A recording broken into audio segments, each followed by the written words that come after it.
In the year 1997, the future is in chaos and turmoil. Mankind is on the brink of extinction. Brave survivors band together and build a time displacement apparatus to receive a signal from a parallel future. This transmission is the Vundacast. There's one team that kicks ass. They're assembled. They're the Vundacast. Never back down from the brass. Always start first. Never finish last. Had a max speed. Bit too fast. Oh no, they're out of gas. It's okay there. Just a podcast. They're the greatest. We're the Vundacast.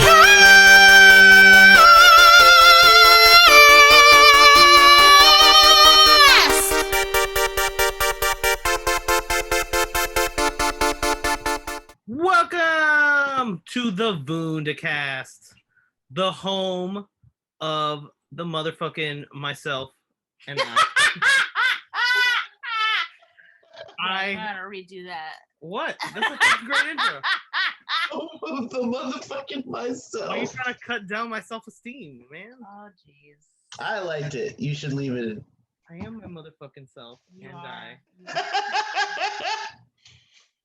I am your host, Steven, and I'm joined with the ever sassy Danielle. The cohortress. That would be my drag name. Cohortress. It's actually drag name that Nice. get Morty. Stay away from the microphone, Morty. And also And- with us, the podcast champion of the world, D-Rock. Nice, yes. Non-binary champion, destroyer of gender, irreverent D-Rock in the house. And we are in a new age of America. We Yes. won't live under an authoritarian rule, possibly. Yeah. That's why we didn't really podcast last week, because we were still recovering from the week-long anxiety attack of following this election. So But, thankfully Joe Biden won. And so the liberal we're team, relatively Democracy still has a chance. Democracy still has a chance. and this is a big deal because this was Danny's first year as a voter. That's right. This is my first time voting in the United So- States election or any election ever. Oh wow. Yeah. Nice. So we added a +1. Whoa. We got to vote for some other pretty good stuff. We got the minimum wage. It's going up to $15 an hour, Florida, yeah, that was good. and Daniela Cava is going to be our new mayor, which I'm pretty happy about. So and Miami-Dade County went for Joe Biden. So that's Not by enough though. Not by nearly as much as last time. It Yeah, was but kinda- Whatever. like count the victories where you can get them. We still Right. flew, It is what it is. that still means something. It does still mean something. Especially when you go to La Carreta and there's 85 people with Trump flags. Yeah. Right, hanging yeah. out. So that's good. It's nice to be able to stick it to 'em. We got one. We got one. And because of the world of negative news and anxiety, I think that's why we chose to watch some very wholesome, uplifting television shows Nice. and binging on those. So I'll start us off.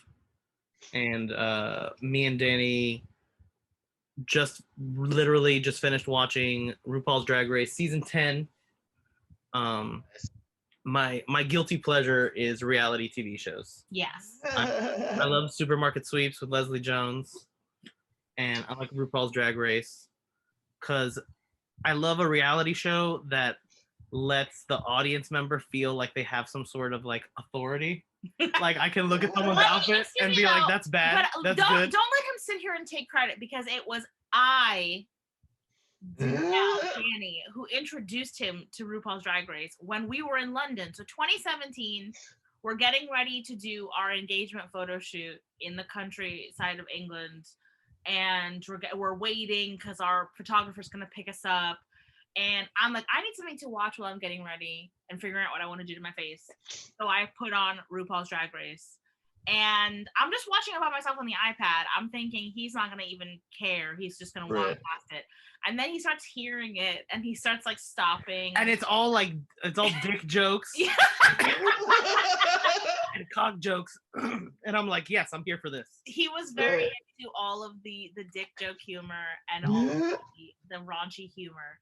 So he started to get really into it. And then he was the one that actually put on season 10 as our comfort watching. He was like, Nice. let's put on season 10 Drag Race. I was like, CBS All Access doesn't have a lot, but it has RuPaul Drag Race seasons 1 through 10. Yes.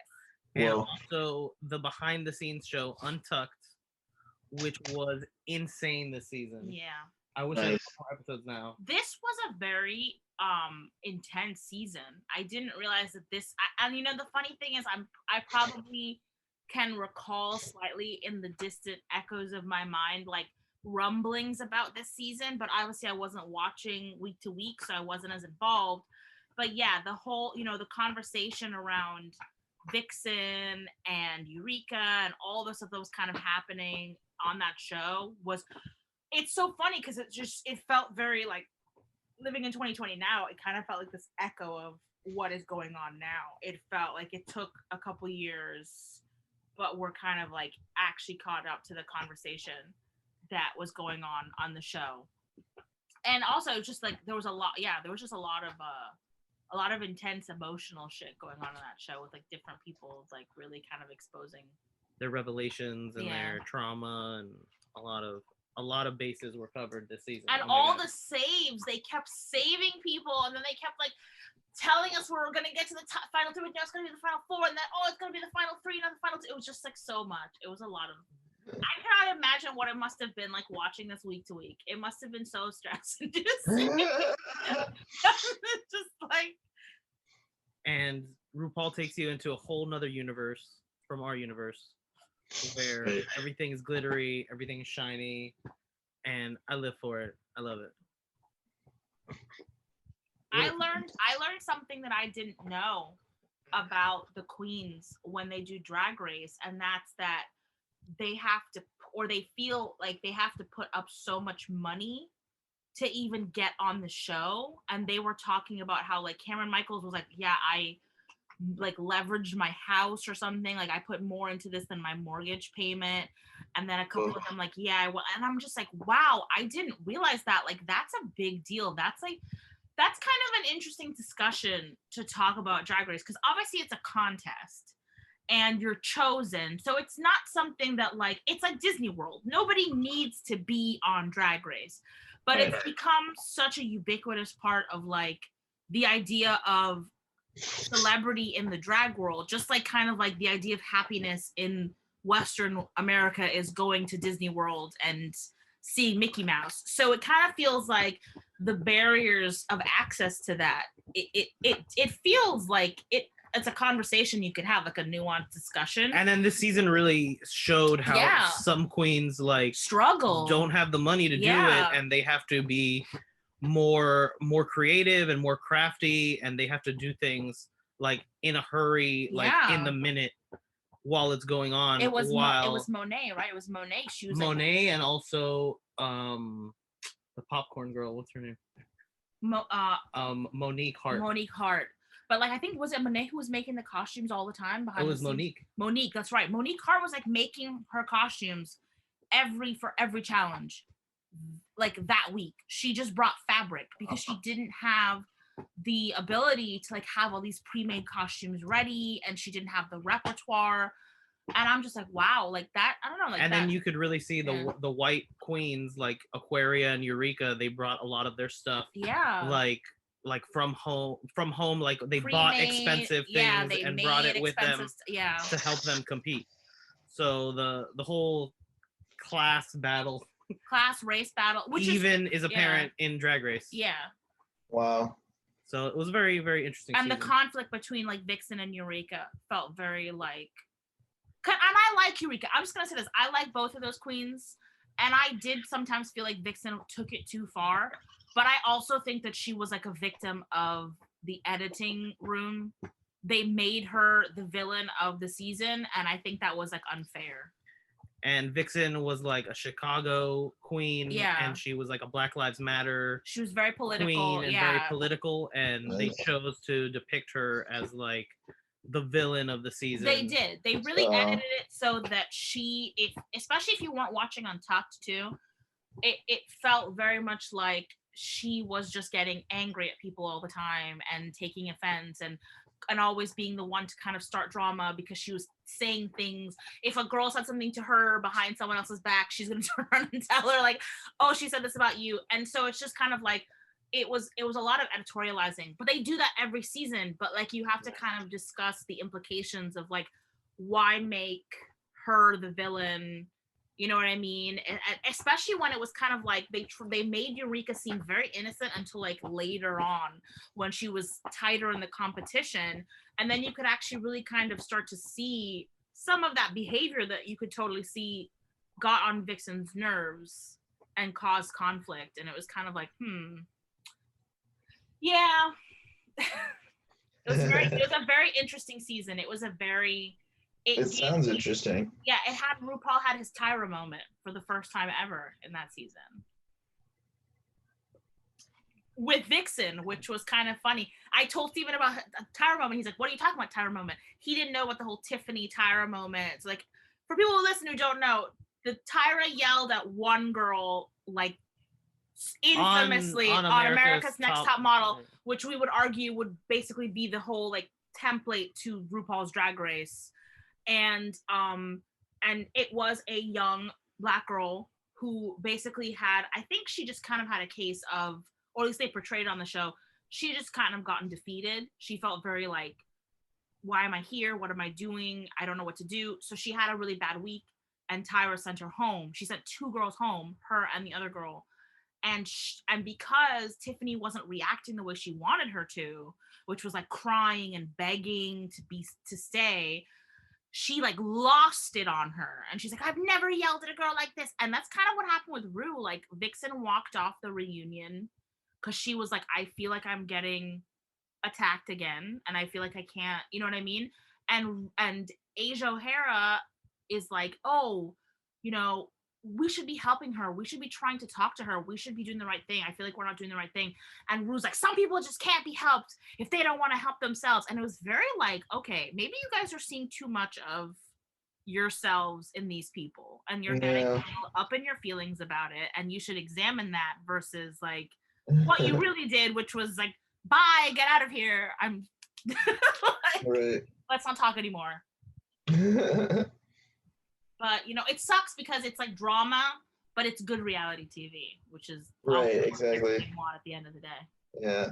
Yeah, it's one, I mean, like, reality TV has always been something that, like, I never, like, seek it out. Like, it's not something that I'm interested enough in that I'll be like, ooh, I'll watch this. But, like, if somebody else puts it on, that's how I got sucked into, when I was with my ex, I got sucked into 2 consecutive seasons of Project Runway because she fucking put it on. I was like, hey, this is like actually, and then by the end of it, I was like, no, her dress is way better. I don't understand. Like, how can they eliminate? Why am I interested in this? I like creative reality shows. I don't like reality shows that are just about, like I did in my youth. And the only ones I ever really liked were the really just trashy ones, like we know we're trashy, like Rock of Love and Flavor of Love. Like those things, Flavor of Love is just so, just you know it's a garbage fest. And it knows it's a garbage fest. And it's so real life. Yeah, and it just completely acknowledges that they're garbage fest. And you're like, okay, that's great. But I hate this kind of like legitimizing of this behavior and like, you know, The Bachelorette and all those things like that. People love that stuff, and I'm just, I don't know, it's very like, I let people have it and I'm not into it, like Love Island and all those things like that. I don't like watching weirdly artificial people pretend to fall in love. It's very disconcerting to me. I'm just like, okay. Well, I still remember as a teenager in my like watching MTV all the time years, getting like randomly super into The Real World New Orleans and the next year New York. And those are the only 2 seasons of Real World I've ever seen, but I watched every fucking episode and got super into it. And that was where Mike Mizanin made his fucking debut, and he did a whole thing pretending to be The Rock with his little toy championship. Yeah.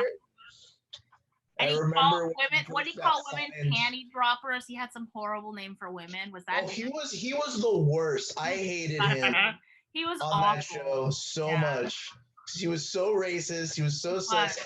This is like 14-year-old Derek who's like, this guy's racist. So he had to be really bad. He was bad. No, he was gross. He grossed He everyone was out. so bad. He was like, you know what happened? The whole real world, like, to talk about reality shows for people who may not remember. But like back in the day, Back in the olden days. Back in the olden Right. days, in like the 90s and the early 2000s, it was like Real World was like really it for like youth reality shows you're really into when you were like a kid.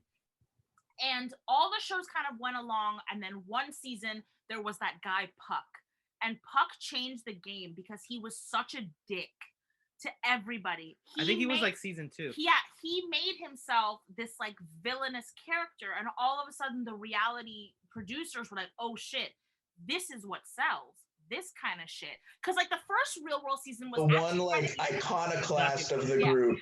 yeah. And it was the first Real World season was trying to be very like earnest and real, and like they talked about real world New York issues. And then once Puck came along, it was like, oh no, we got to make people crazy. So people would come on the show with like the specific idea in mind to be the Puck of the season. And I think he was totally like, I'm gonna be the Puck of the season. I'm gonna be the worst.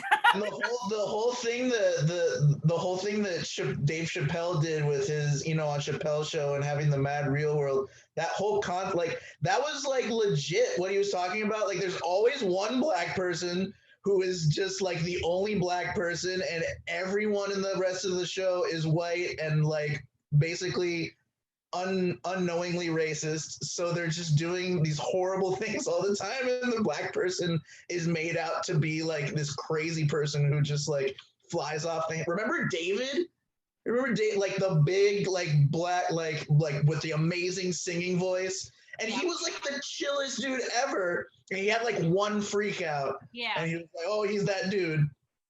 Yeah, it's Yeah. you could probably write a whole thesis at this point with Real World. Like, Oh my god, yeah. I wish you could find old seasons of like it's almost impossible. Really? Even It's on gotta like be streaming somewhere. I didn't know that. Someone's got to stream it. I've been looking for it for years and I can't find anything. It's probably that because like the music rights. Yeah, well, yeah, all the pop music, yeah. Music on the shows, and they don't Yeah. have the rights for streaming probably.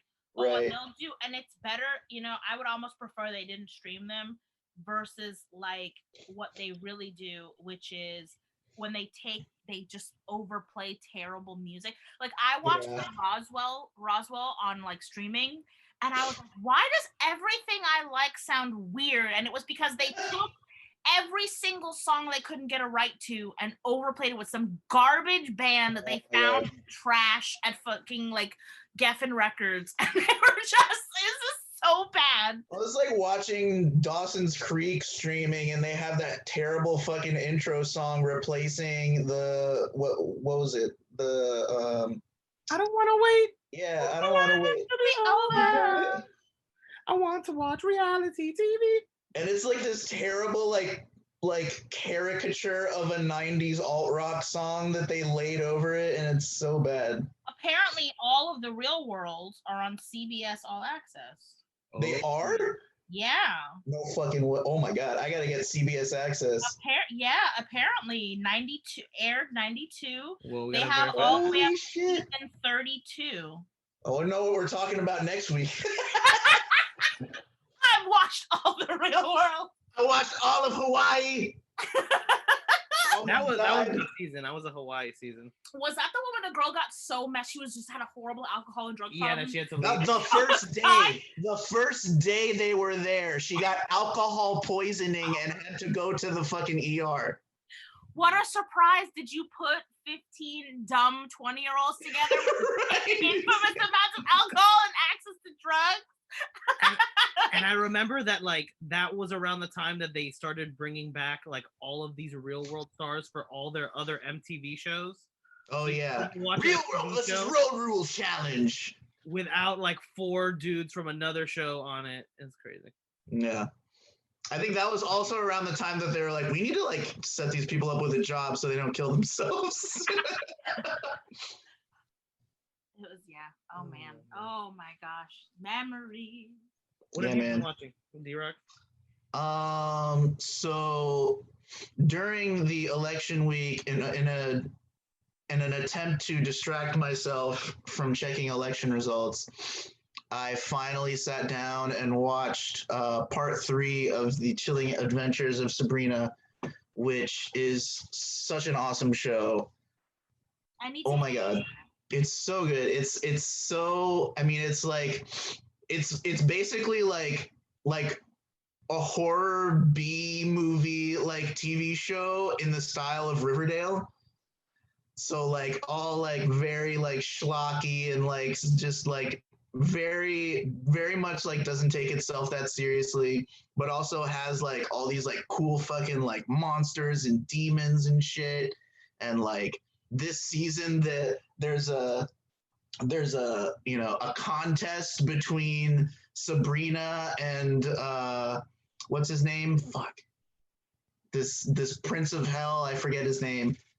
To look for the unholy regalia, which are King Herod's crown, Pontius Pilate's bowl that he uses to wash the blood off his hands of the deaths that the people that he executes, and Judas's gold pieces that he got, or no, silver pieces.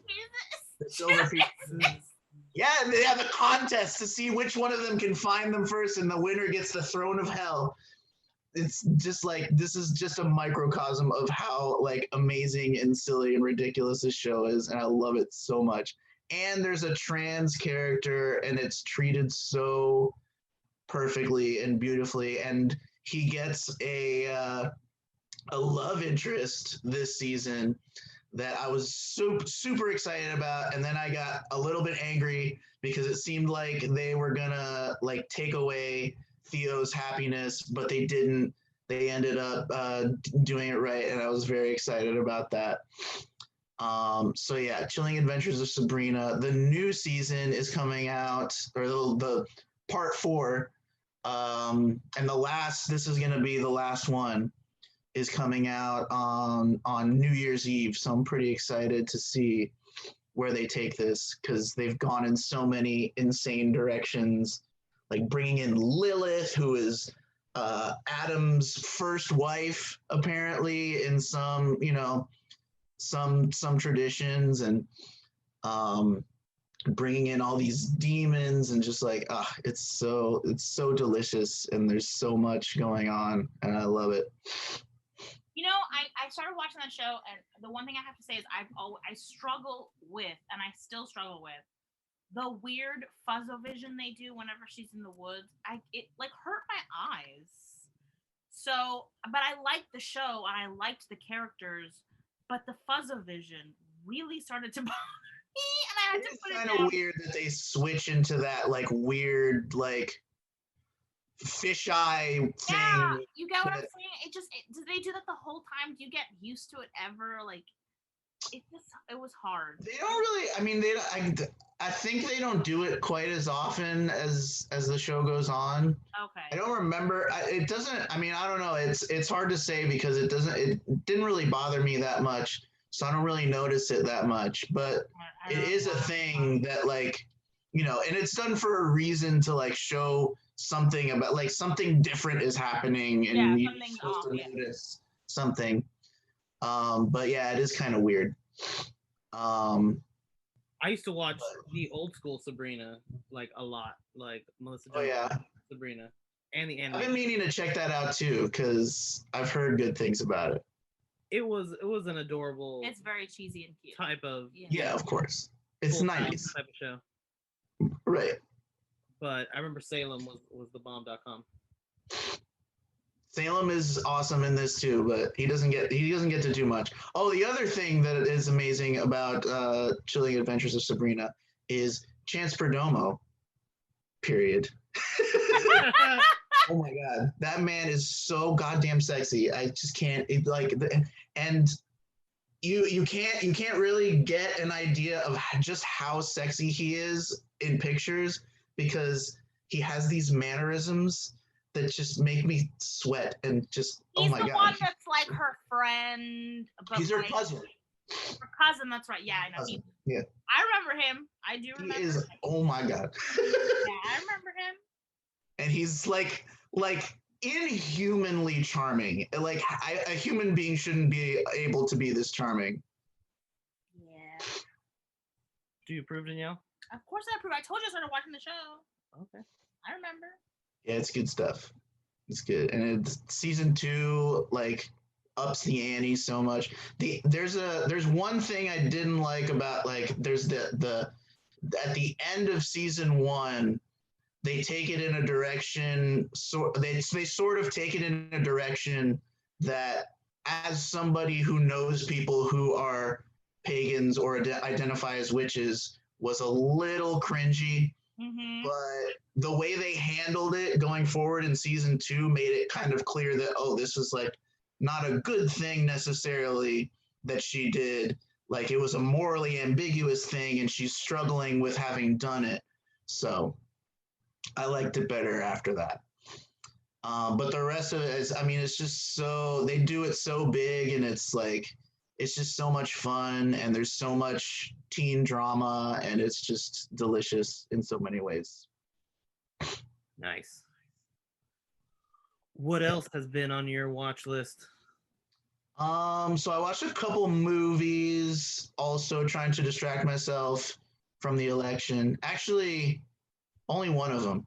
The other, I right after October ended and I was liberated to watch whatever I want, I rewatched the movie Legend, which I hadn't seen in probably over 10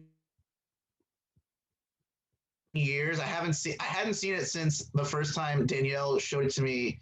And like it took some convincing because I was like, what the fuck is this, Danielle? Like, she didn't show me here. And she put it on and I was hooked in within like 10 or 15 minutes. There's just glitter everywhere and everything is like, it's one of the best movies to watch high, like for sure. It's so ridiculous.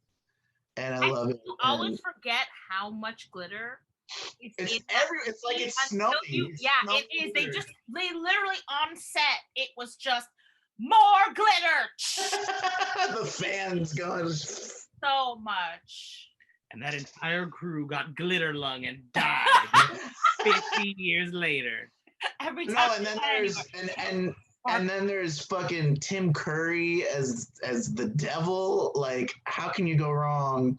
The sexually confusing devil, yes. Yeah. Oh my god. Like, incredibly muscular, like deep voiced, very charming devil. And then turning Mia Sarah into a goth girl, and that's that was all kinds of gay and confusing and beautiful. I know I want to watch Legend. Legend's great. It's great, dude. You should. It's so good. You've never seen Legend? I haven't like seen it in like 20 years. Oh, okay. Oh, yeah. We gotta. Oh man. Yeah. It's.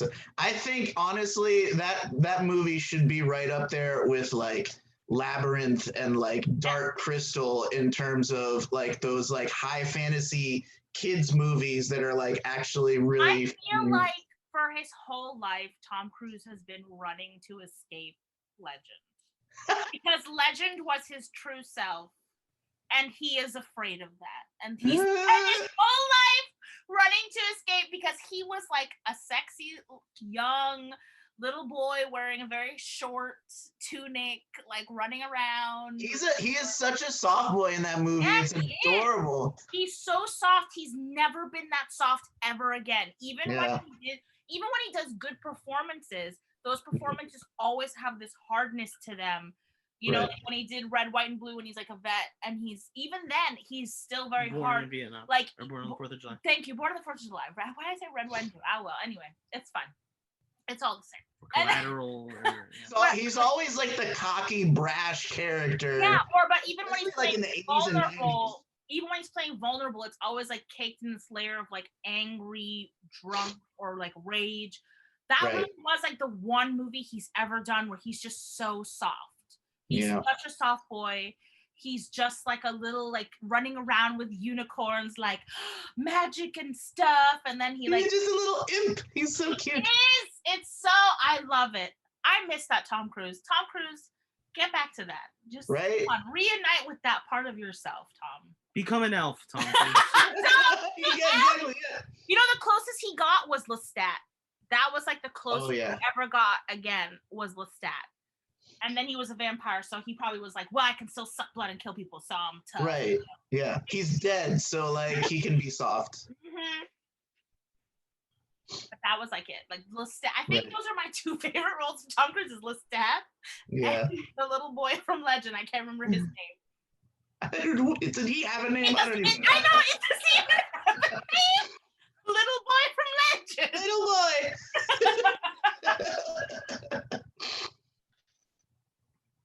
Yeah, good times. And then the other movie that I watched to distract myself from the election, on Criterion Channel, I found this weird animated French movie from 1973 called Fantastic Planet, which is about these giant aliens who keep and like take care of and play with humans as like their pets kind of thing. And then the humans like somehow get their hands on some knowledge from these aliens and then like stage a revolt. And it's all about like class struggle and inequality and stuff. It was really interesting and really fucking weird. It was very like, very like Terry Gilliam style of like animation kind of look. Not so much with like, the style of animation itself, but like the irreverence of it and the weirdness and just like the random like weird shit that was. What year is it from? 1973, which is pretty impressive for like the animation that they did for that movie is really cool. The art and the soundtrack is so awesome. It's like really not necessarily what you would expect to have playing over like the stuff that's happening on screen. Although I don't know what music would be like make sense for these things that make no sense whatsoever that are happening on screen. So I think like that the soundtrack ties it together so well because it's like 70s like psychedelic funk. And like, but it really sets the mood in every scene like really perfectly, and it's kind of impressive how unorthodox the music is, but how perfect it is for what they do. And yeah, it was a lot of fun. It's really, really short. Like it's like an hour and like 12 minutes or something like that. And it's just this really weird, fun, very profound, like social commentary. Yeah, I really enjoyed it. Where'd you watch that on? That was on Criterion. Criterion. I think I just canceled our subscription. So Oh, that's good. Sorry. You can use mine. It's cool. We hadn't used it. We'd only watched that one amazing heart-wrenching film, and then we were done. Yeah, well, the Criterion app for some reason on Apple TV takes forever Yes. to load really? images. Yeah. And like it's like really buggy. We started to feel insulted. We were like, it's just a test that like you have to know what these films are. You shouldn't even look at the pictures, you pleb. Like, just pick off the titles. You're a fool. You don't know who Francois de Blech is? You fool! Like it's just it felt so like we got tired of a bunch of really cool stuff on there though. I've been there really is cool stuff on there. I've been really interested in the Adventures in Movie Going series. They have all these like awesome, like Ryan Johnson did one and Karen Kusama did one, and Marlon James, the guy that wrote Black Leopard, Red something, I forget the name, Red Wolf, I think. Barry Jenkins, who wrote Moonlight, did one. and they have really like interesting things to say about some of these movies. A lot of them had 8.5 on their list, which I've been meaning to watch for a while anyway, so I definitely need to check that out. And there's also a few of them that really liked, including Karen Kusama, really liked this movie Jean Dielmong, and then the rest of the name of the movie is like her address. But it's this movie that's like almost 3.5 hours of just like the mundaneness of her life. And so I'm a little hesitant to watch, but the way that they describe it like makes it sound really interesting. I want to like try it and see how far into this like ridiculously long movie about just a woman cutting potatoes and shit like can actually be. Nice. But yeah. What else is on your list? Other than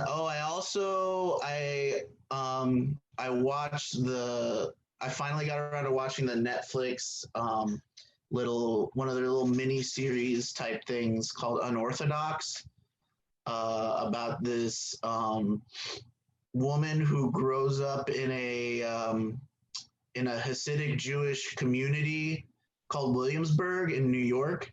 It's like kind of like an enclosed, not really enclosed, like it's literally enclosed, but they all live together in this one like neighborhood so that they are better able to, collectively observe like an Orthodox Sabbath where like no lights, no cooking, no, going out of the house and all that stuff. And she escapes from a arranged marriage that isn't going very well. Yeah, we saw this at the beginning of the year when it came out. Oh yeah. And we liked it. It was good. It was very tense, especially when her husband to be and his like tough guy cousin comes and you see like the hypocrisy. Right, yeah. He's like gambling. There's a different Torah on the road or whatever he says. Yeah. But yeah, it's so really beautifully good, shot and like beautifully written and oh yeah, oh my gosh. Wow, that show was so good. I'm so sorry. Oof, wow. There we go. Yeah. No, it was excellent. It was excellent. That show was so good. The actress was amazing. She was fantastic. Yeah. And I like that it was like it's so specific. Mm-hmm. All the writing it's based on a memoir. I did not know that. Yeah, it's based on a memoir by this lady. I don't know the lady's name, but so like it's very true to life. I mean, that's how these people live. And for then real. And then when she starts singing in Berlin, right? Mm-hmm. Yeah. That the way that they show that like multi-ethnic community and the way that they like support each other, right? And how she has to like come out of her shell. It was a very, very good thriller. Are they doing a season 2? They're doing one, right? No, I don't think so. I think that's just the story. Like, oh, yeah, they were doing season 2. Check the world's I will check. wide web. Maybe, I don't know. No, I guess not. I only got one more TV show to talk about, unless you got something else. And Xena of the Midnight Hounds is looking at me, and she's telling me that she wants me to plug her Instagram at Midnight Hounds. All 4 dogs are awake for this recording, and they're trying to annoy this up. You can check us out on Instagram, on my Instagram at Vundablog. You can check us out on Twitter at Vundacast and tweet us and check out what's going on. D-Rock? Other than that, this week I was so just like bushed from election week that I like I barely had the bandwidth for like new things. So I spent most of the week rewatching Unbreakable Kimmy Schmidt, which is always great. Titus remains one of my the greatest characters ever. It's so great. Oh my god, I just going through and like, you know, like going and finding the Titusisms and then like watching them like 5 times in a row and just like Yeah. those little random moments when he just like breaks into song when things are too awkward. Yeah. Like, woo-hoo, wants to order pizza. How many seasons are there now? Because I stopped watching after season 1. Oh, really? Oh, man. Season 2 is fucking great. And season 3 is pretty good, too. Season 4, it goes a little bit off the rails. That's what I've been afraid of, which is why I haven't finished. Because I think I watched up to season 3 and then I didn't finish. Yeah, no, season 4, like, if you skip season 4, I wouldn't say you necessarily missed much. I mean, you might as well just to say it's not that many episodes, so you know, just say you did.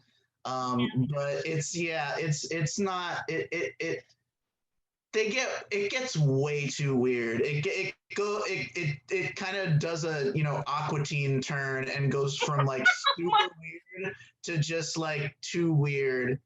And then, but you know, the thing about Aqua Teen is just they kept doing it, and then it just kept, it turned into this thing of like, how weird are they gonna get before they just like out weird themselves? But yeah, it's this show is like too reality based for them to be that weird as they got. Yeah, because the thing about Aqua Teen is that the people who made it, they were misanthropes. They hate people. They were, they were just trolling people. They don't care. Like, they can get as weird as they want because they have absolutely no concern for who gives a shit or not. Right.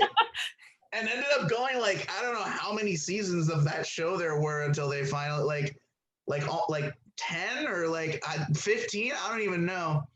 They went for a long time, and they like they were such assholes. They hated their fans so much. Well, not hate, but that they like changed the name of the show a bunch of times. It's like, stop watching us. What's wrong with you? Go away.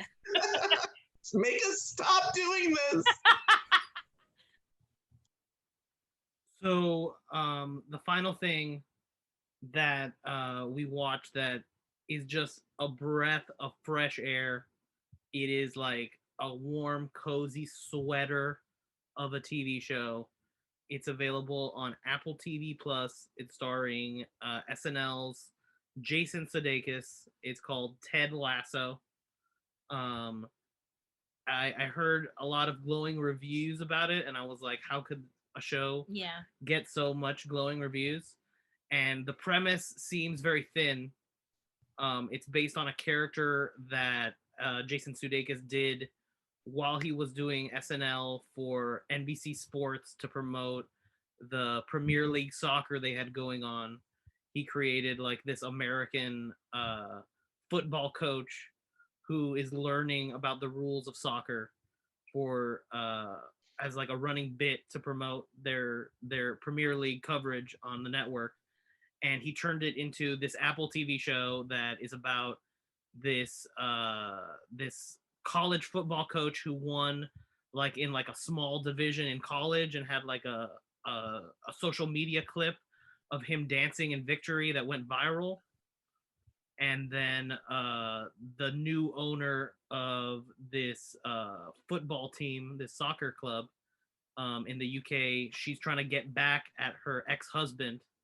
So she decides to hire him, even though he's never coached soccer before, to coach her Premier League soccer team. To destroy them. To destroy them. Right. And he is just like this really positive, sweet American who just wants to improve everybody and doesn't really care about winning, but wants everyone to become better people.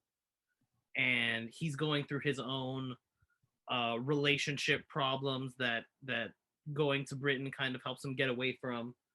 And the show is saccharinely sweet at times. Yeah. But it is just fantastic. But in a really earnest way that never feels it just feels like everything feels right in the show. And it almost kind of feels like it's sort of like this antidote to people who have just sort of become really, like, for legitimate reasons, just really pissed off and bitter but like at the same time, it's like kind of like because you know the lead, the female, the club owner, she's really hurt by what her ex-husband did, and she's very like upset, and it's kind of like she needs Ted's sort of energy to balance her out, to make her realize that like the stuff that she's doing, understandably, yes, she's trying to get back at her ex, but she's hurting a ton of other people, because like to destroy the soccer club is to dishearten the community, it's to hurt all these players, it's to hurt the people working for them, it's to hurt like, you know what I mean? So it's like this really cool counterbalance of how like Ted sort of, and what I love about the show is that Ted is like kind of an inherently sad person. Like there's this real depth of struggle in him, but like that's what makes like him being kind to others so much more powerful, because like he could really be pissed off all the time and angry all the time, and he's not like constantly like chipper, you know what I mean? But he's just got this sort of like levelness of, he always kind of manages to find his way back to a place where he's like, if I help other people, that's the best thing I can do, even in the face of all my bullshit. And it's just really nice. Like it's a really like earnest, sweet show. And I was like super impressed. And like I was like, when he put it on, I'm like, what the fuck? Why are we watching this? When do I watch anything with sports in it ever? Like, when do I watch a show that's like a serious or like a show about sports? But I was so entertained. I was so entertained by it. Oh my god, you know that reminds me of when ESPN was showing that The Last Dance thing about the Chicago Bulls, and like half of my timeline who like doesn't like anything sports related whatsoever was like obsessed with Michael Jordan and The Last Dance, and it was so hilarious. And I had friends like super gay friends who were like, I'm getting into basketball now, this is awesome. I love balls. Basketballs.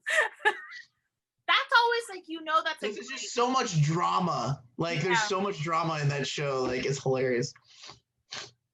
Yeah, that's what you know, that like you're in a place where it's like, you know, you've made a good product when like, people from all over can appreciate it and find it. Because it's a universal story. Like a lot of times I think with stuff like that, we tend to have a problem with it because a lot of the times the people who are in charge of it try to make it very closed off to others. Like it just becomes so niche, and sometimes that can't be helped. Like if something is really niche, it's niche. There's nothing you can do about that. You know what I mean?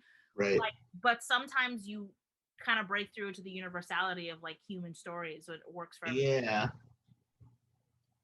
And there's a real story on Ted Lasso that we're super behind. I think the show really does a great job of making every character, even like thin characters that on any other show would be like one-dimensional. Yeah. Like Instagram celebrities and like the loser in the locker room, like these like notes, these parts that would usually be one note. In a sitcom would be very one note, one on a sitcom. Yeah. On this show, all those characters are like three-dimensional, and they all get moments of like triumph and failure that like the show really takes you through. This show cares about every single character on screen. It was really shocking. Like it was like, wow, every time they put someone on camera and they give them dialogue, it's not an accident, it's real care. They're not just there to prop up other characters, they're really there to like be a whole person.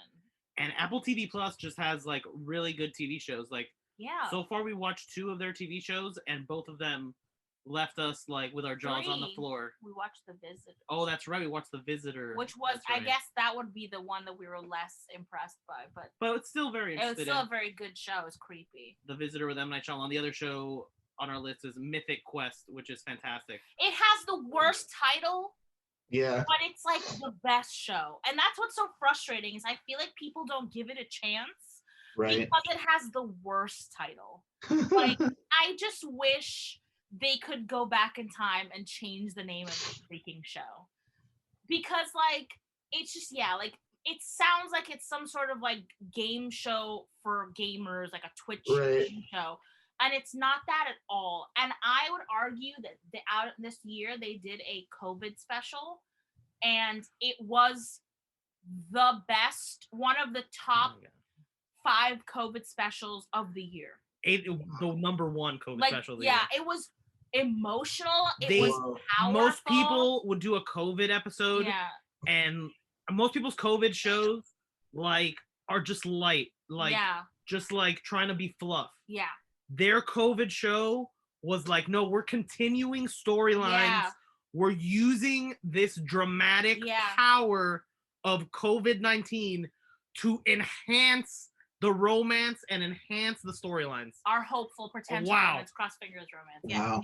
But seriously, they took their special, and they, before anybody else was really on a bigger stage, was really exploring what it means to be locked down, isolated, alone, and unable to touch people.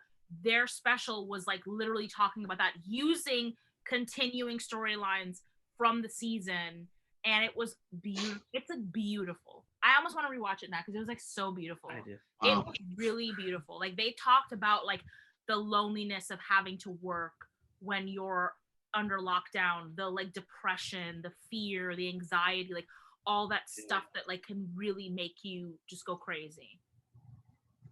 Wow. Yeah, that sounds really odd. I've been hearing a lot of buzz about how good some of the Apple Plus programming has been for a while, and I've been wanting to get, but I have so many fucking subscriptions already. I know, yeah, I know. It's like, oh my god. So many. Oh my god. You should see my watch list is a fucking Excel spreadsheet that's broken up into columns based on by streaming services, and the whole thing is fucking full. It's really bad. What you got to do is get a free trial and just binge. Plan to binge. Yeah, you gotta do the free trial and just not sleep for a couple days, and then Right. And I think that's an episode.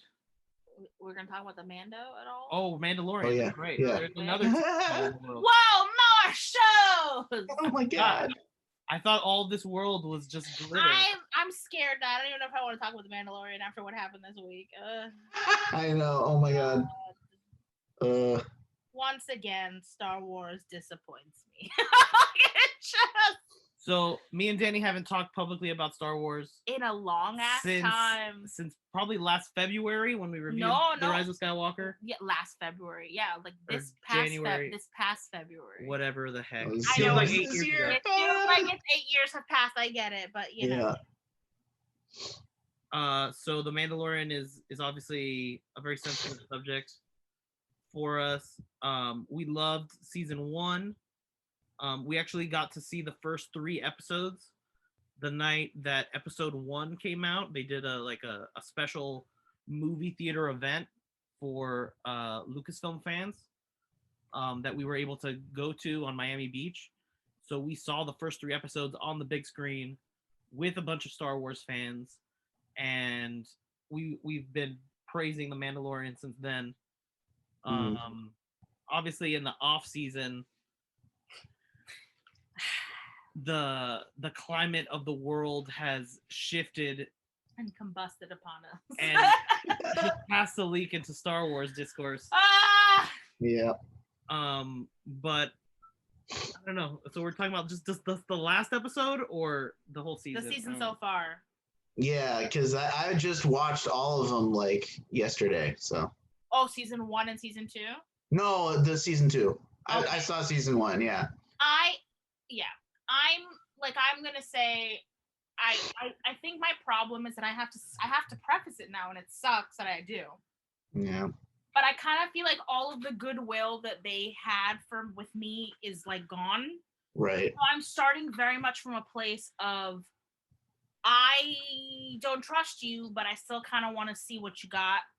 So, right. But that makes me much more unlikely to it makes me much more attentive to the BS and the problems that I see a lot in the storytelling, especially because I consume the content, like all of it, like comics, books, all that stuff. So Yeah. I see the mother problem they have. I see the woman Right. problem they have all the time, and it's getting really tiring, and I'm really sick of it, and I want you to stop. And then, of course, it doesn't help that certain members of the official company are totally propping up that bullshit and catering and helping to fan the flames of harassment to the female fandom. Yeah. When they talk about the shows with the same kind of like healthy critique as every other male Star Wars fan, they're just talking about it in a way that's different because their experiences are different and their emotions are different. And yeah, so I mean, I get, you know, that's Right. that's where I'm at. Yeah, I mean, it makes sense. Like, I feel like so many people are in that same boat of like, you know, almost at this point, almost expecting something stupid or problematic or just bad to happen at some point. It's, you know, the thing about it is that what's frustrating for me it's not just the stuff that happens, it's their reaction to it. Right. Which is always, it's so amazing. Like we talked about, and it was so stark this week. So like for our viewers who don't know, episode 2 of Mandalorian had a running gag about a particular, so the Mandalorian was, spoilers. A particular Baby Yoda. Spoilers, if you don't want to know, but seriously, if you're listening to this, whatever. So Baby Yoda, our adorable little green child / puppy, they don't know, they're not sure what he is, they're figuring it out on the show. Right. The Mandalorian has to escort a woman who's a frog lady, who I call Anura because I wanted to give her a name because she doesn't have one. Which is their version of like dehumanizing someone. Well, it's their version of dehumanizing, but to a certain subsect of people, that's like, whoa, they're being so old school. They just gave her like a basic name, like a trading card. And yeah, but like the thing is that works for the characters that sit in the bar for 10 seconds, not for the woman that you literally give a monologue to in the freaking episode. Anyway, so what happens is she has these eggs. She has to take these eggs to her husband, and they need to get fertilized. So right now she has a pod full of unfertilized eggs. So they're not like, you know, they're not babies per se. They're just eggs. However, she expresses quite clearly that these things are very precious to her. And they created a running joke in which Baby Yoda keeps sneaking into her egg pod and eating her babies. Now, the first time this happens, you're like, oh, and then she explains how important they are. So you think, okay, the joke is over. And now the joke is going to be Mandalorian desperately trying to make sure that Baby Yoda doesn't eat the eggs anymore. But no, the joke instead became Baby Yoda outsmarting everyone and continuing to eat the eggs. Yeah. Now, in the grand scheme of things, is this the worst thing in the world? It's a bad joke. It was not, in my opinion, it was not a good joke. It was an okay joke the first time, but after the second and third time, especially after they made the effort to humanize this character, it became a really kind of gross, morbid, kind of like horror movie sort of joke, very dark. It felt like a South Park joke to me. Yeah. It felt like Baby Yoda was Cartman, and this is something that Cartman would do that would be hilarious. But Cartman's Cartman's a psycho. Exactly. Cartman's a psychopath. So anyway, so after the show aired, people expressed, and it wasn't anything really vitriolic, it was just some people expressed their distaste with the joke. And it wasn't just the female or femme watchers of the show. It was men too, cis men too. Kevin Smith made a joke, but it was kind of like, you know, like a joke non-joke, like Baby Yoda's committing genocide and the whole thing. And Kevin Smith was going on a spree of making meme jokes. Yeah. And this was just one of many meme jokes he made. And the thing was, some people were expressing discomfort and some people were comparing it to like IVF. They were like, well, if every egg is precious to her because it's the last of her line. It's like IVF, like where every egg is precious. So it's kind of insensitive, just, insensitive of them to tell the story and to keep making it a funny haha joke that Baby Yoda keeps eating her babies, even though, you know what I mean? Like, even though they're just like, Yeah. and so then, and the thing was, it's just people talking. People care about a show. They talk about it. They critique it. That's what happens. What matters? That's a sign people are invested exactly in your narrative. So, Right. and what ended up happening is it escalated when they've had Mando Mondays. So every Monday they come out with a new toy for Mandalorian, and a lot of it's been Baby Yoda pop figures because they know how everybody loves Baby Yoda. They're gonna squeeze the life out of that little green thing, and so they made a pop figure of Baby Yoda reaching for the egg pod, like haha, cute. And after all of the sort of conversation, people were like, whoa, this is in poor taste. This is a dark Funko Pop. Yeah, this is a really dark Funko Pop. And obviously I've been discussing this a lot on Twitter. So if you want to read my thoughts, you can scroll down at Cardigan Vixen. But basically it was kind of like, now that they don't want the first season of Mandalorian, they tried so hard to keep Baby Yoda under wraps, the child, that they had no merchandise. So they were completely caught with their pants down when they saw how popular this character became instantly, and they were rushing to keep up. Now they're like, no, we are going to make sure we have the toys every week. So people watch Mando, they're going to love something on the show, and then we're going to have it ready for them. But that means that they now are the ones creating the discussion because they're the ones making the decision on what is going to be the most popular moment on the show. And the creators, the people who do the marketing and the merchandising and the story writers and all those people decided that was going to be the moment that was going to get people and be like, ha ha, oh my God, how funny, the eggs.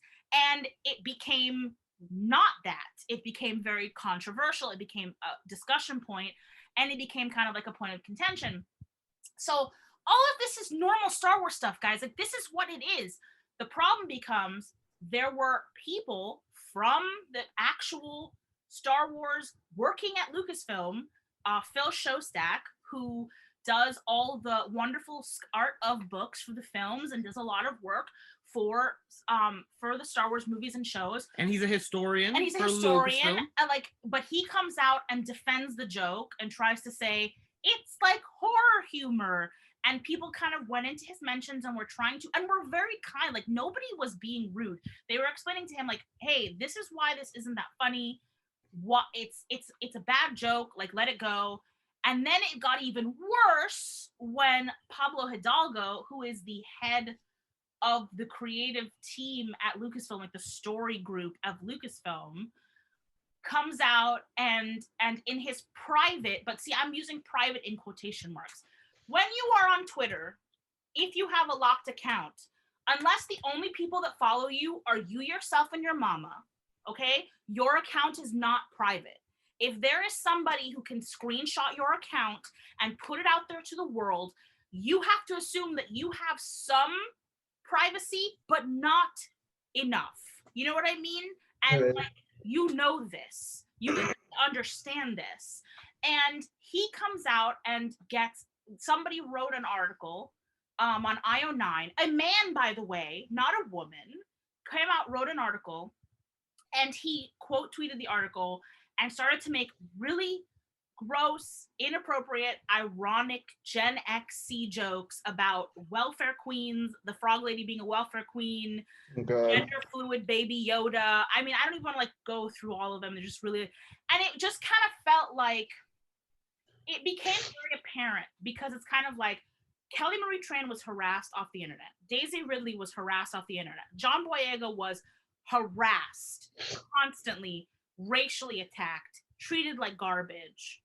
And none of you really made a stand on that. None of you came out swinging the way that you have over a bad joke about a puppet eating eggs. And you're taking people's critiques and taking it to this escalated place. So of course, once that happened, Vanity Fair writes an article about how Baby Yoda's canceled, and this over here is how, and so you see and now Ted Cruz is defending you. So good job, Pablo and Phil. You've got Ted Cruz on your side. I'm really happy for you. Like, you've won. And so it really kind of feels like, as a Star Wars fan that isn't a 40-year-old cis white man, that, you know what I mean? It just really, like, how many times can we keep feeling this like hostile environment where you're more willing to argue about a puppet and call us stupid for having critical analysis because we didn't find you funny for one joke, versus the real targeted violent harassment that happens all the time for queer Star Wars fans, for Star Wars fans of color, Star Wars actors of color, the female Star Wars actors, the female fans, the shipping fans, the fans who don't just want to like look at spaceships. That, like, it's become this huge problem, and they won't examine themselves. I'm sorry, I had to rant about that. You can all add your thoughts. Yeah. No, I mean the scale and size of the overreaction to the reaction, yes, is so transparently gaslighting. Like, it's just ridiculous. Like, people had some opinions on the internet, like people do every fucking day, and all of a sudden people, like employees of LFL and like all these people, swooped in to fucking like get like have a super normal time on people's timelines, and like it's just like people have any opinions, like what the fuck, like this is such a mild fucking thing that they blew up into this thing just to demonize people who have different opinions and have critical analysis of stories. And it's like, what's really bad about that is they don't understand. They're literally making people, and maybe that's their intent. I'm not saying this is malicious, like this is a calculated, like, evil supervillain plan, but like underneath it, the subconscious of it is this some sort of idea that you just want us to shut up? Because guess what? If you just want us to shut up, we're gonna disengage. And I've had a lot of friends, from the consequences of what the Rise of Skywalker did to Rey and to Finn and to Rose, completely disengaged from the Star Wars universe. I have lost so many friends, like on Twitter, who were Star Wars fans and are like, I'm done, and and freaking deactivated their fandom Twitters and moved on with their life. And the majority of them have been women. So good for you. You're winning at whatever war you're engaging with. And what was even worse is Pablo trying to defend himself, saying women work on this show, and literally listing the women. Oh my God. Who are all producers, by the way. They're not writers of the show. So I know what a producer does, Pablo. Okay? Like, I get it. So, and it's just kind of like sitting here going, well, my 3 female friends found it funny, so why don't you? And especially, like you said, it's an overreaction to the reaction. These were mild critiques of, this joke is not funny to me. I find it kind of gross. You could have said absolutely nothing. As New York said on Flavor of Love, you should have just sat there and ate your food, okay? You could have said absolutely nothing about this, and instead, you turned it into something where harassment, alt-right trolls, the fandom menace, all start to come after, again, women and sex workers in our community, actually, frankly, and openly. And it really just kind of starts to feel like, are you trying to make us completely realize that we just don't belong here? Like, is that your intent and goal? It really feels that way. It feels like a concerted effort to drive a certain type of fan away from Star Wars and just keep around the pew-pew fans, because they won't complain about anything. There's some totally like weird logic that they spend all the money, but that's not at all true either. So what this could be all about. But they're creating this atmosphere of not making people feel welcome, and they're just letting it happen. And it's like really, or letting it happen and engaging with it and making it work and fanning the flames of it. I had a friend on Twitter who said they think it's because we are more rational, so they're trying to reason with us. I'm like, Pablo's not trying to reason with anyone on his private account, calling us a bunch of like psychos and getting mad and telling us that we're like the fans that think that Rey's actually gonna stay on a desert planet because she's sitting on a desert planet. And it's kind of like this insult of condescension of like we don't know what storytelling is. Storytelling matters, bro. We don't literally think she's gonna sit on Tatooine for the rest of her life like a statue, all right? We don't think she's taking a Buddhist Jedi mantra of I'm never leaving here. We know what it says. We understand the symbology of it and why and it's just kind of baffling because especially someone like him who has expressed openly in the past, and I have the receipts, that he was not a fan of the direction of Rise of Skywalker and was not a fan of the direction of even J.J. Abrams' The Force Awakens. And now it's like he's drank the Kool-Aid and said, well, this is my job and I'm going to treat these people like garbage.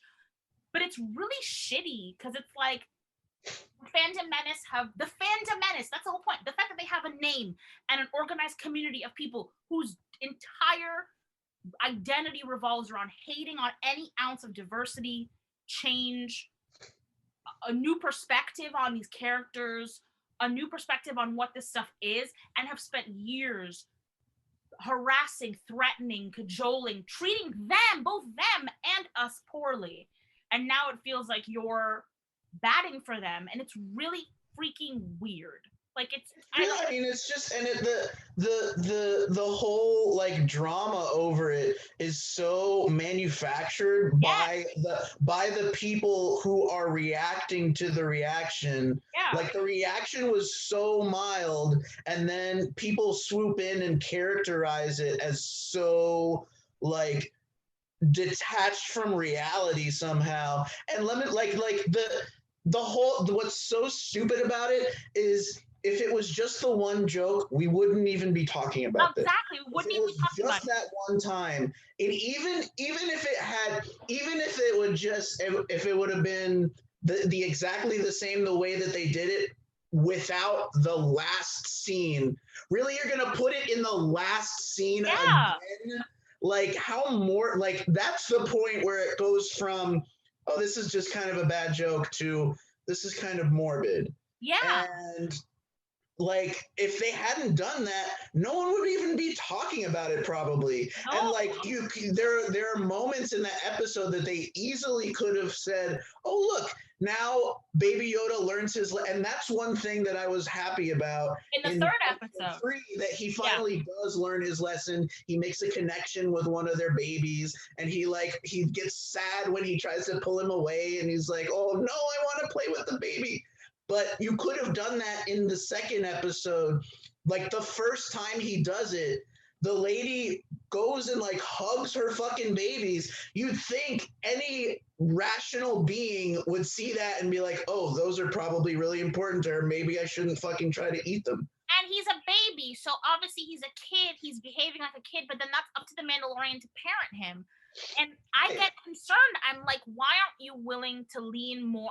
I want you to lean more into the Mandalorian as a frantic father. I want that. Sometimes I'm very concerned that they are trying to portray him as so stoic and so closed off that like even when he's in these positions, it's like these are the opportunities, which is why the third episode was better. Incidentally, even though it was written by the same person, was directed by a woman. I'm sorry, that was just me coughing out my righteousness, by the way, because some people are saying that the third episode was the favorite so far in the season for them. And you know what did it have in it? It had more female characters and a love story that had a happy ending and cute little babies and like Baby Yoda learning a lesson and getting some karma, that little bitch getting swallowed by a monster, like, you know what I mean?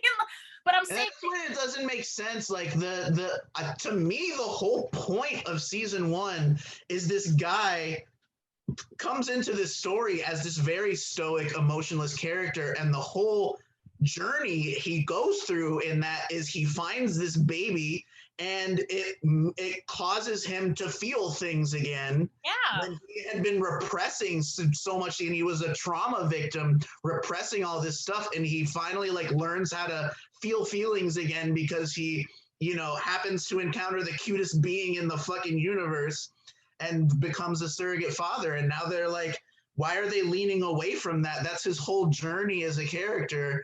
Why are you going in the other direction now? I hope they lean further into it now that they've revealed what they revealed about his particular sect of Mandos. Yeah. That was great for me because that was so good. I was waiting for that. I'm like, they're a cult. Something's weird with these people.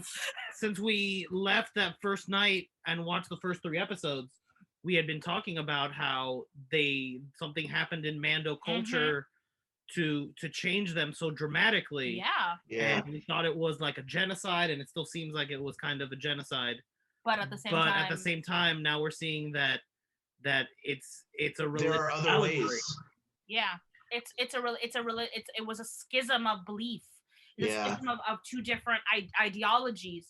And it's just, and you're, like you said, it's so much more frustrating, the reaction that like Pablo and Phil and other people had, because of the fact that if they had just shut the fuck up and waited until this episode this week, people would probably be like, oh, okay. Even though the joke, this for a day. The joke is still poor. No matter, it was still went on too long. It was still, you should have taken the L and still realized the joke went on 2 times too long. But still, we'd be watching this and go, okay, Baby Yoda faced karma. Now you've put yourself in a position where you reacted so poorly and so fiercely to this that you created harassment. So there were fans who probably didn't even watch this episode because they were like, screwed.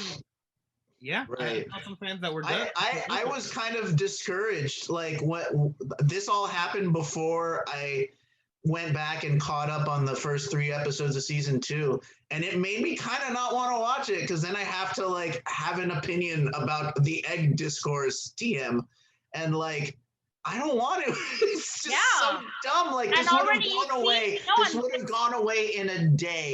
And yes, if you had let people just tweet on their personal Twitters and like ignore people, you don't have to answer people who at you all the time.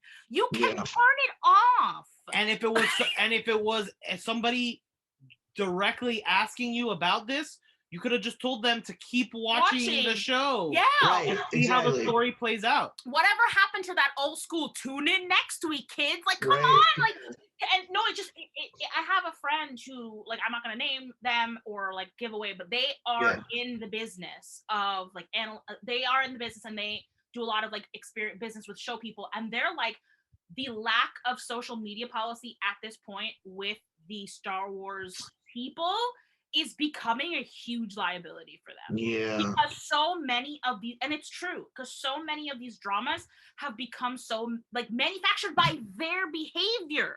Right. Okay, by their own behavior. It's not even like fans are going to be stupid. Fans are stupid. We're stupid sometimes, okay? We get angry, we get pissed off, and we get mad. But like their reactions, especially when it's so unbalanced, if they always behave this way, if when John Boyega's getting hurled racial epithets, y'all are out here like, all of you are stupid, screw you, you're pieces of racist shit, grow up. He's the stormtrooper, he's the star of Star Wars. But you're not. You will stay quiet on that. You stay silent on the sexism. You stay silent on the harassment of the female fandom and still silent on Gina Carano. Oh my God, yes, who just joined Parlay, by the way. Right. So go get your transphobia at Parlay.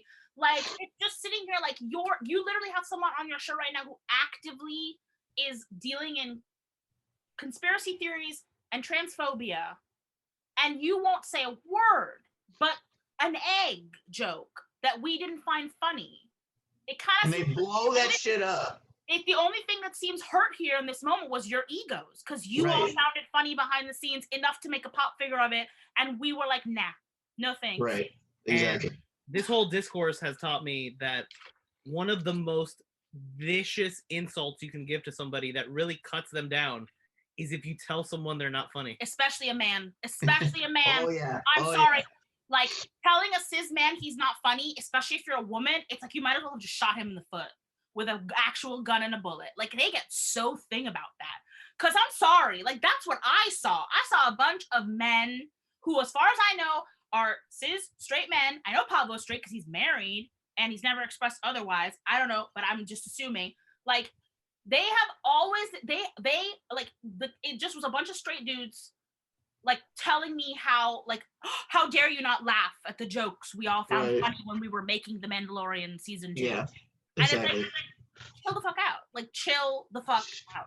Like, also, just the simple act of releasing that egg pop figure 1 week later yeah, Right? would have changed the whole discourse too. exactly. Like, these are calculated moves that you guys did that you're bad.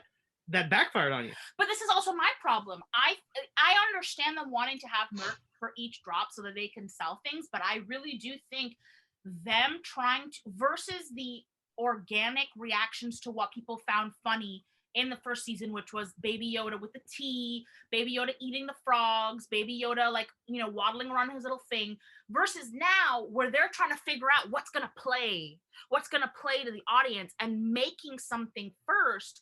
You're going to miss. You're totally going to miss. And you missed this time. And you guys are getting up in your feelings about it versus then, like, what is so wrong with just taking the L and saying, I hear your critique, I understand it, and moving on and not doing anything that could get you screenshot. And That's how you know it's ego. That's how you know it's ego. It could have been so easy for them to be like, hey, we hear you. This we'll do better next time. Even if they didn't mean it. Like, just fucking say it. Like, and the thing is too, if like the thing about Pablo is I'm sorry, I'm being a total skank, but like I don't I like my problem with him is that he still has like 800 followers. And many of those followers are like insider old school Star Wars boys, the boys club, right, okay, of people who are like the entertainer guys, the podcasters. They're not like your buddy friends. Those are people that you deem okay enough to be in your conversation. So like, so you're basically, that's even kind of worse. Because if this is what you're saying behind the scenes, behind your private locked account, then it can be construed as mocking an entire section of the fandom for just expressing mild criticism. Yeah. It's not a good look. It's not a cute look at all. I'm sorry. It's not. It's not. I think you did the wrong thing. I think you're behaving in the wrong manner. You can get mad at me all you want for saying that. And not just mocking them, but like making so much more of the criticism.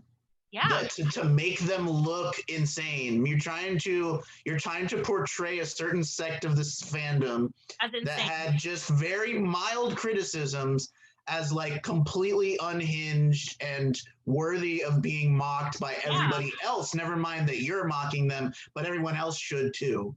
And that's like super, like, why do they hate their fans so much? Yeah, like, and what's more frustrating for me is that those fans with the critiques weren't even the ones writing these articles. Every one of them has been a man. Every single one of them has been a man. Yeah. Okay? Vanity Fair, and it's Anthony Breslin, and the IO9 article was written by a man too. And all it is people trying to cash in for clicks on this. Yes. It's people manufacturing and blowing this up so that they can Baby Yoda's canceled. Come on. Like, fucking. Ugh. So I guess we're saying that the first 3 episodes are fantastic. Yes. Despite efforts to make them not. I would say episode 2 was not except for one bad joke 3 episode times. Episode 2 was good. I really like the Ralph McQuarrie artwork come to life. I'm not really a huge fan of the cops, like the whole cop plot line, like get caught with a taillight kind of thing. Like, it was all right. I mean, you know, it is what it is. I've known that the New Republic. Yeah, the rebels are police now. Yay. I like it.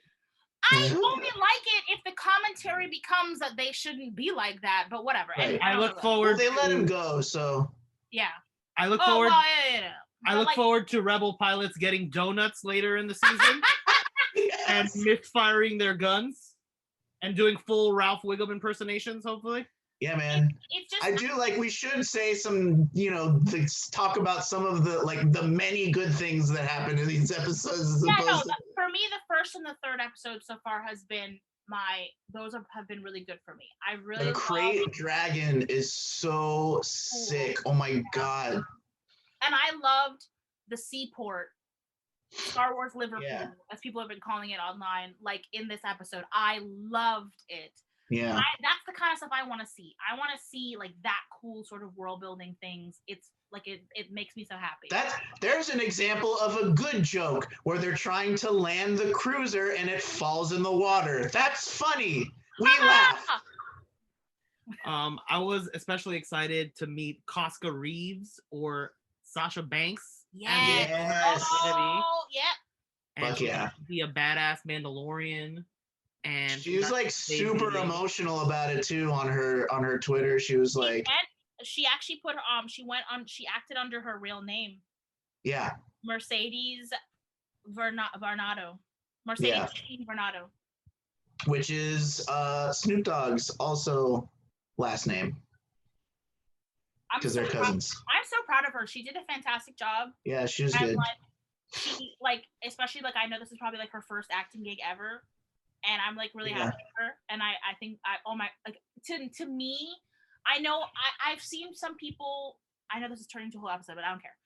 I've seen some people kind of like concerned, and they're like, "Whoa, I think I'm way more of a casual Star Wars fan than I thought I was because I have no idea who any of these animated characters are." Yeah. And I get that, but I like the fact that they're trying to introduce these characters to people who don't know them through Rebels or Clone Wars. Seeing Bo-Katan in live action like made my freaking day. I was like, oh, Bo-Katan. And she's so like I was just like, yes. And I have a huge crush on Katie Sackhoff because she's really, really hot. Like really hot. Just really hot. She's a very hot woman. So of course, you know, this being of the very spoilery episode that it is now, we have to at least have a little, you know, couple minutes of hype for Rosario Dawson is coming, and I'm so excited. If that's true, I still have no faith in any leaks or spoilers or casting announcements. I wait to be surprised. My concern about Rosario Dawson is I know that she's had some like transphobic drama. Oh really? Yeah. So it's like, but I know I'm very torn because as an actress, I love Rosario Dawson and I love her work. But it just like, I don't know. I'm assuming I worked very hard not to get spoiled for this season. So a lot, like, I didn't know that Bo-Katan was coming. I know some people are like, oh, the spoilers ruined everything. And I'm like, I didn't pay attention. Right. After the Rise of Skywalker, my heart was broken and I didn't want to know anything about anything you've done. I was like, screw you. You killed Ben Solo. Go away. But they basically confirmed everything that was spoiled. Like, so I have to assume that it's Rosario who's going to be Ahsoka Tano. Like Tamora Morrison being Boba Fett and showing up at the end of the first episode. Which, I mean, who else would Boba Fett but Tamora Morrison? Like, it would be like an insult to Tamora Morrison. It would be an insult, and I love me some Tamora Morrison. Yeah. The first episode was really good. Timothy Olyphant obviously stole that episode. Yeah. With his fantastic hair. And his cowboy style. And I really like the second episode for the spidery, spooky stuff. Mm-hmm.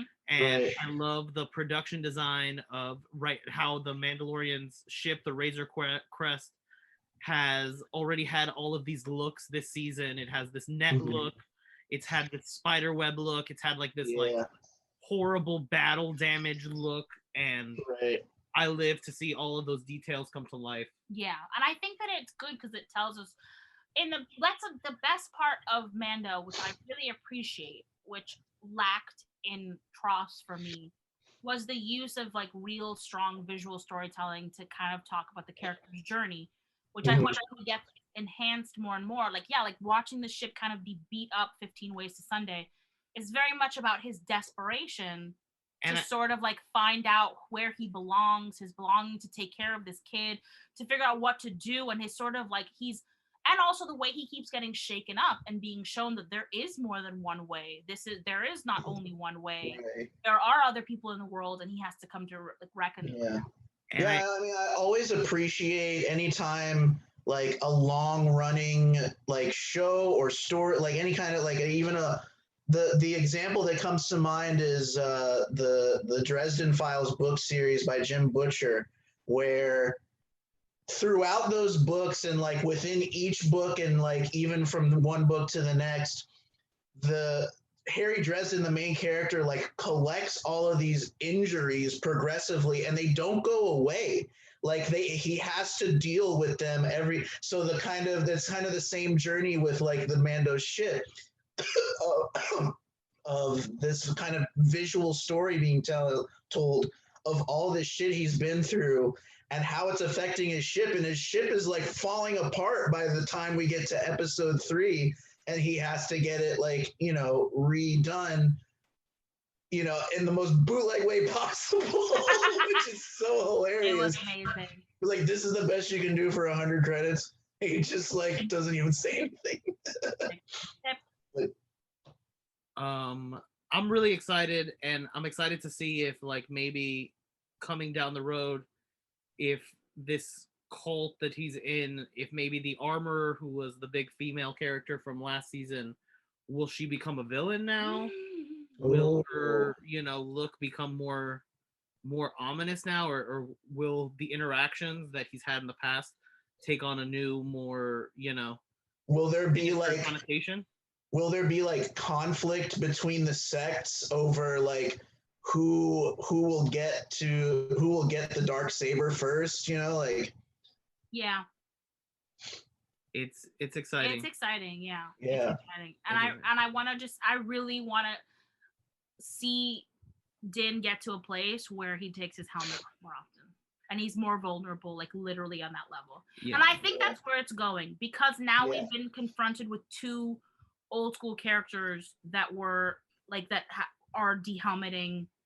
Like Bo-Katan always dehelmeted, but like especially Boba Fett, like not having his armor, kind of giving it up, becoming the Ronin-esque character that he kind of seemed to be for the 2 seconds he was on screen. I don't know if we're gonna see that by the end of the season.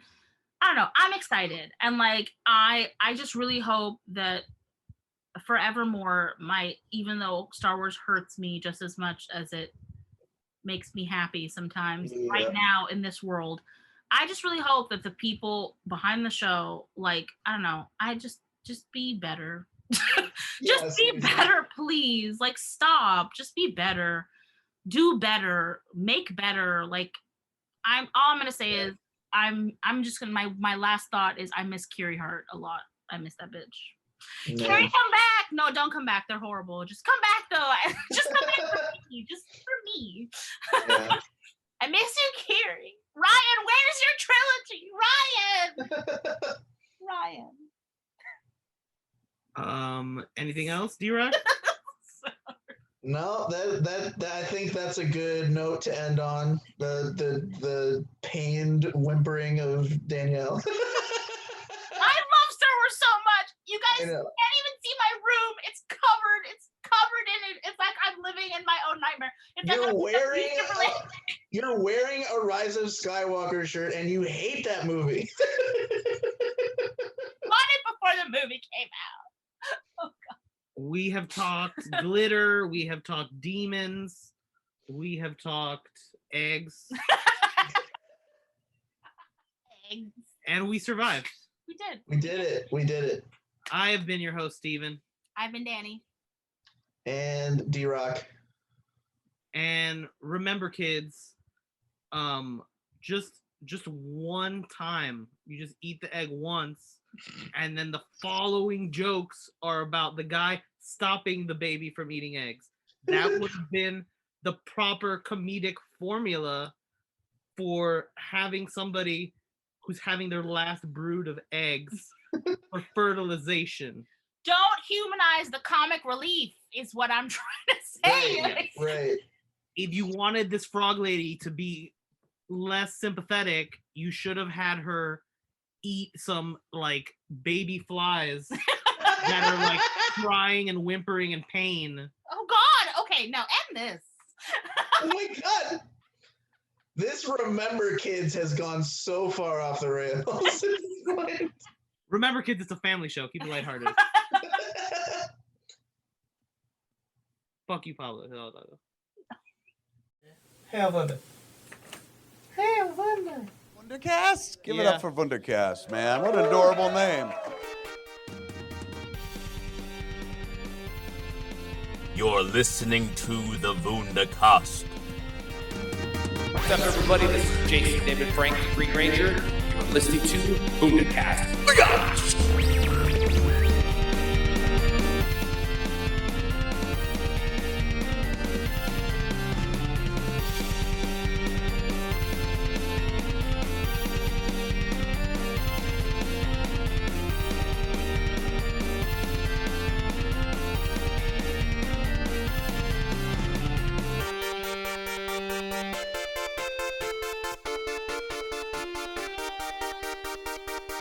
Subscribe to the Vundacast.